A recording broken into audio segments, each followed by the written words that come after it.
अस्सलाम वालेकुम guys, I am Aleem from learn English with Aleem. और आज हम बात करेंगे आर्टिकल्स की सेकंड वीडियो की। अच्छा, उम्मीद करता हूँ आपने फर्स्ट वीडियो देख ली होगी और उसको इंटरेस्टिंग भी पाया होगा, कुछ चीज़ें सीखी भी होंगी उससे इंशाल्लाह ताला। अच्छा, तो आज सेकंड वीडियो है। अच्छा, जिसमें कि हमने आ एंड के बारे में बता चुके थे। दी जो है द जो थोड़ा सा वो कन्फ्यूजन पैदा करता है लोगों के लिए, और इसी के अंदर में डिटेल में पढ़ना पड़ता है द के बारे में। सही, आ और एन तो ईजी है, आसान है। आपको पता है इनडेफिनिट होंगे जिनके बारे में आप जानते नहीं होंगे, पता लगा लेंगे, साउंड से पता लगा लेंगे। लेकिन द जो डेफिनेट आर्टिकल्स होते हैं उसमें एक तो जानना ज़रूरी होता है, इसके अलावा बहुत सारी और चीज़ें भी देखी जाती हैं। सही, तो फर्स्ट वीडियो के अंदर मैंने 6 पॉइंट्स रखे थे, आपके सामने बताया था कि उनके अंदर कौन कौन सी चीज़ों को आपने नोट करना पड़ेगा। सही, इसी तरीके से म्यूज़िकल इंस्ट्रूमेंट जैसे हैं हमारे पास होते हैं, फ्लूट है, पियानो है, चीज़ें हैं, उनसे पहले हम लगा देते हैं द का इस्तेमाल। सही है, before an adjective when the noun is understood. अच्छा, कि ये बात याद रखिएगा, जब सेंटेंस के अंदर एडजेक्टिव आए, सही है, लेकिन हम उसके बारे में समझ जाएं, वही बात होगी डेफिनेट वाली, समझने वाली, जानने वाली। सही है, समझ जाएं कि किन लोगों की बात हो रही है। सही है, तो वहाँ पर अब मैं आपसे बोलूँ कि मैंने बैगर को कुछ पैसे दे दिए थे, वो पूरे शख्स को मैंने कुछ पैसे दे दिए थे। सही, एक इंडिविजुअल की बात कर रहा हूँ वहाँ पर। सही है, I gave some money to a poor man. Okay, तो देखें यहाँ पर पुअर जो है ना, वो भी इसी तरह का पुअर है। सही है, पुअर मैन की बात हो रही है, लेकिन वो एक इंडिविजुअल की बात हो रही है। जब इंडिविजुअल की बात हो रही है और उसको मैं ही जानता हूँ, तो वहाँ पर तो आप लगाएंगे नहीं, याद है आपको, वहाँ पर तो ही आएगा, आई हैव। सही, जैसे पहले बताया था कि जिसके बारे में आप जानते नहीं हो, आपने मुझसे सुना लेकिन वो नहीं जानते किस मैंने गरीब आदमी को दिए। सही है ना, वो तो आप नहीं जानते हैं। आप ये जानते हैं कि मैंने किसी को पैसे दिए, लेकिन आप वहाँ पर मौजूद नहीं थे। अगर आप मौजूद होते तो जान लेते, तो फिर तो मैं वहाँ पर द का इस्तेमाल कर सकता था। Did you see me giving the money, फिर तो सही सकता ना, कि फिर मैं बताऊँगा कि did you see me giving the money to the poor person, क्योंकि आप भी मौजूद थे और मैं आपसे पूछूं कि आपने मुझे देखा पैसे गरीब आदमी को देते हुए। सही है, वो तो अलग बात हो जाएगी कि आपने भी देखा। लेकिन जब मैं बोलूँ I gave some money to a poor man last night, तो इसका मतलब है आप वहाँ नहीं थे, मैं आपको बता रहा हूँ कि मैंने कल रात में एक गरीब आदमी को कुछ पैसे दिए। आप तो नहीं थे, इसलिए मैं आपको बता रहा हूँ। सही है, तो यहाँ पर तो आप पुअर ही रहेगा, क्योंकि वो डेफिनेट नहीं है, अभी तक आप जानते नहीं है। लेकिन जब डेफिनेट आर्टिकल्स की बात होगी तो यहाँ पर जो पुअर है वो हमने डेफिनेट इसलिए ले रहे हैं, क्यों ले रहे हैं? फर्स्ट ऑफ ऑल एडजेक्टिव में सेंटेंस का ये, तो ये बता रहा है कि लोगों की बात हो रही है। अच्छा, अब वो एक आम आदमी की बात नहीं हो रही, यहाँ पर हम ऐसा होल ले रहे हैं। Again the poor always with us. मैं बात करूंगा कि गरीब लोग वो हमेशा हमारे साथ होते हैं, तो मैं किसी एक गरीब की बात नहीं कर रहा हूँ, जो मैं तमाम गरीबों की बात कर रहा हूँ। तो यहाँ पर आपको पता चल गया कि जब हम बात कर रहे हैं एज अ होल, जैसे हमने बताया था the cow is a useful animal, as a whole बात हुई थी। यहाँ पर हम बात तो कर रहे हैं एडजेक्टिव की। सही, नाउन, सॉरी नाउन है, हम बात तो करें जब नाउन अंडरस्टूड हो जाए, आप जब जानते हैं उसके बारे में। सही है, आपको पता चल गया। सही है, तो यहाँ पर क्या हो जाएगा, वो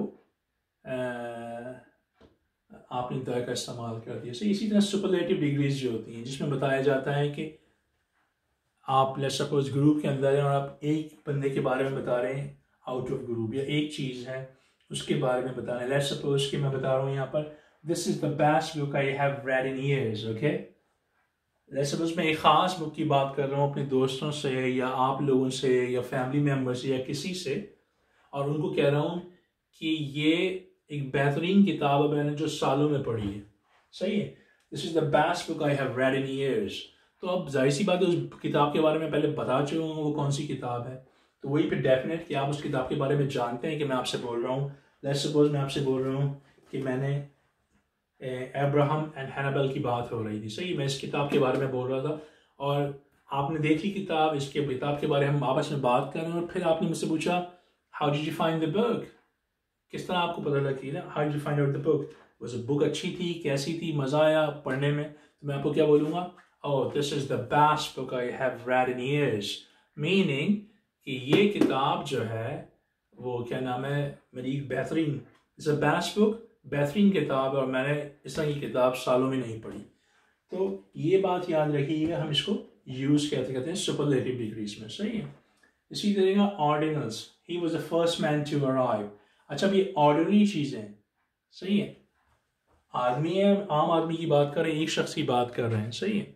लेकिन अब वही बात आ जाएगी कि अगर मैं आपसे कह रहा हूँ he was the first man to arrive, तो इसका मतलब है आपको पहले बता चुका हूँ उस बंदे के बारे में, सही है। या तो आप उस जगह पे मौजूद हैं और मैं आपसे कह रहा हूँ क्या नाम है आपका, नाम Khurram, he was the first man to arrive in the mosque. तो यहाँ पर मतलब किसी से बात कर रहा हूँ, उसको बता रहा हूँ कि ये पहला बंदा है जो आज सुबह आया था यहाँ पर, सही है, या पहला बंदा इस जगह पे एंटर हुआ है, सही है। तो ऑर्डिनरी भी होगा तो वो क्या उस वक्त उसकी बात हो रही तो हम उसको जानते होंगे, डेफिनेट बन जाएगा। तो इस तरह डेफिनेट का इस्तेमाल होता है, सही है। इसके अलावा adverb with comparative, the more he gets the more he wants, सही है। फिर उसकी बात हो रही, किसी शख्स के बारे में बात कर रहे होंगे, the more he gets, the more he wants. He's very selfish, isn't he? He's very selfish. The more he gets, the more he wants. जितना ज़्यादा देंगे उतना ज़्यादा और मांगता है, ये सही है। Before a proper noun, when it's qualified by an adjective. अच्छा, कुछ ऐसे नाउन होते हैं जो प्रॉपर नाउन होते हैं, सही है, लोग जानते हैं उनको, सही है, लेकिन उनको फिर हम उनकी अजमत से पहचानते हैं या हमने उनको अजीम कह दिया है, सही है, तो फिर वहाँ पर हम द का इस्तेमाल करते हैं।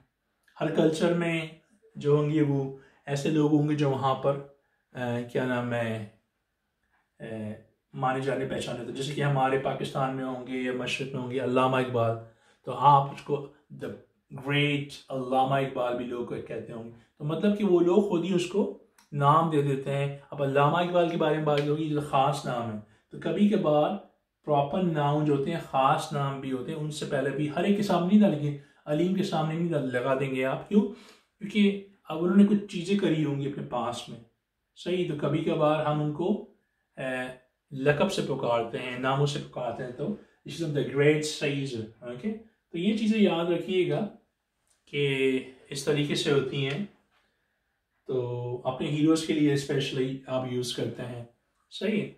तो ये आर्टिकल्स की जो चीज़ें हमने पढ़ी हैं इसको बस याद रखें, अच्छा, और एक्सरसाइजेस भी करना शुरू कर दें। फेसबुक पे तो मैं भेजूंगा इंशाल्लाह ताला, देखें आज टाइम मिलेगा तो भेज दूंगा, लेकिन इनकी आप प्रैक्टिस वेरी इंपॉर्टेंट कि इनको आप देखें और चेक करें, सही है। और इसके अलावा ये तो देखें जिन जगहों पे आर्टिकल्स लगते हैं, अच्छा, एक वीडियो में इंशाल्लाह ताला बनाऊंगा फ्यूचर में, वो बनाऊंगा कि ऐसी चीज़ें जहाँ पे आप समझे शायद आर्टिकल्स लगते हैं, वहाँ पे लगते नहीं हैं, उनको हम कहेंगे वहाँ पर आर्टिकल्स नहीं लगते। कुछ ऐसी भी चीज़ें होंगी जहाँ पर आर्टिकल्स आप समझेंगे शायद लगते हों लेकिन नहीं लगेंगे। तो जहाँ तक अभी तक मैंने किया इसकी बस प्रैक्टिस कीजिए आप, इंशाल्लाह ताला यही एक वो है कि प्रैक्टिस करेंगे तो आप इम्प्रूव करेंगे, सही है। इंशाल्लाह ताला I will see you in the next video, till then look after yourself, अस्सलाम वालेकुम।